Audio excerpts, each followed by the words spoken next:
we made decisions in our youth or very young about what to believe, about what we were capable of, about who we are as a person, and that becomes the glass ceiling, if you will, that controls us. All of you have targets, things that you're after.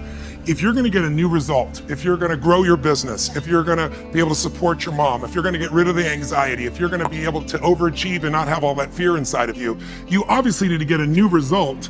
You're going to have to get new action. You don't get new results with old actions doing the same thing. Exactly. What human beings can do is amazing. What they will do is usually disappointing. It's not because we're not capable of it. It's because we don't have new actions because we get in certain emotional states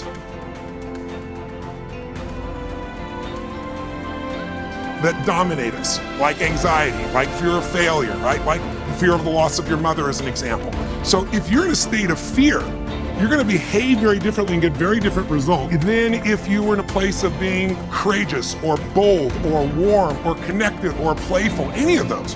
For the point for your fear, and for some people, and I think in some cases, it's also a recognition of who I am and what I'm capable of. So for somebody whose life is already great, this is about, what if I could take on another skill that could create more freedom for my life?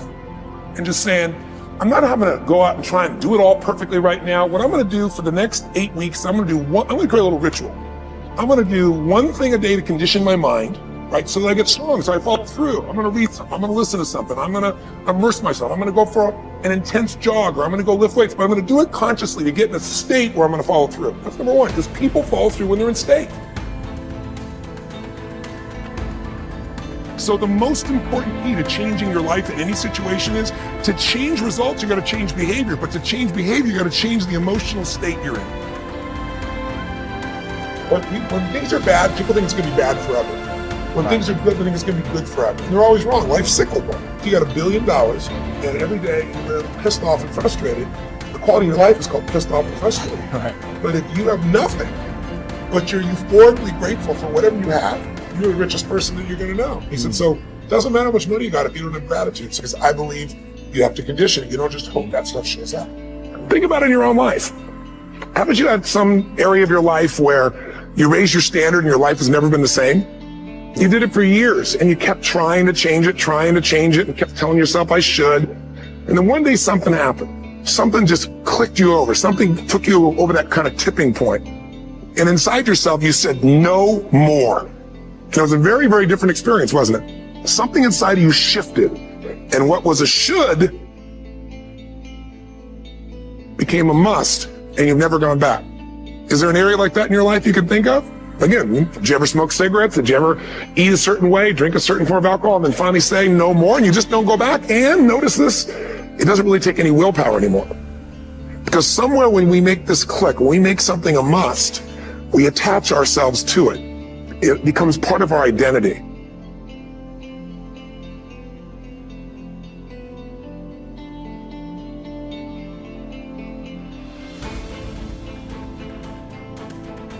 We are what we repeatedly do. Excellence, therefore, is not an act, but a habit. You are your most valuable asset. Your life, your potential, and your possibilities are the most precious things you have. Thus, your great goal in life should be to fulfill that potential and become everything you are capable of becoming. Your ability to learn, grow, and fulfill your potential is unlimited. Today, people are graduating from high school and college in their 70s, learning new subjects and developing new capabilities. Your ability to learn and remember can continue throughout your life if you keep your brain alive, alert, and functioning at its best. Your most precious financial asset is your earning ability. Your ability to work is your primary source of cash throughout your life. You could lose your home, your car, your bank account, and everything you own, but as long as you have your earning ability, you can earn it all back and more in the months and years ahead. Your biggest investment. Most people don't realize this. They take their earning ability for granted, but it has taken you your entire life to develop your earning ability.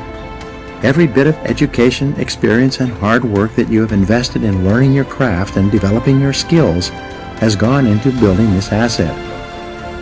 Your earning ability is very much like a muscle. It can increase in strength and power year by year as the result of regular exercise. Likewise, the opposite is true too. If left alone or ignored, your earning ability, like your muscles, can become weaker or even decline because you have simply failed to upgrade it continually. In other words, your earning ability can be either an appreciating or a depreciating asset. An appreciating asset is something that grows in value and cash flow every year as a result of continual investment and improvement. A depreciating asset, on the other hand, is something that loses value over time and finally reaches the point at which it is written off, being of little or no further value.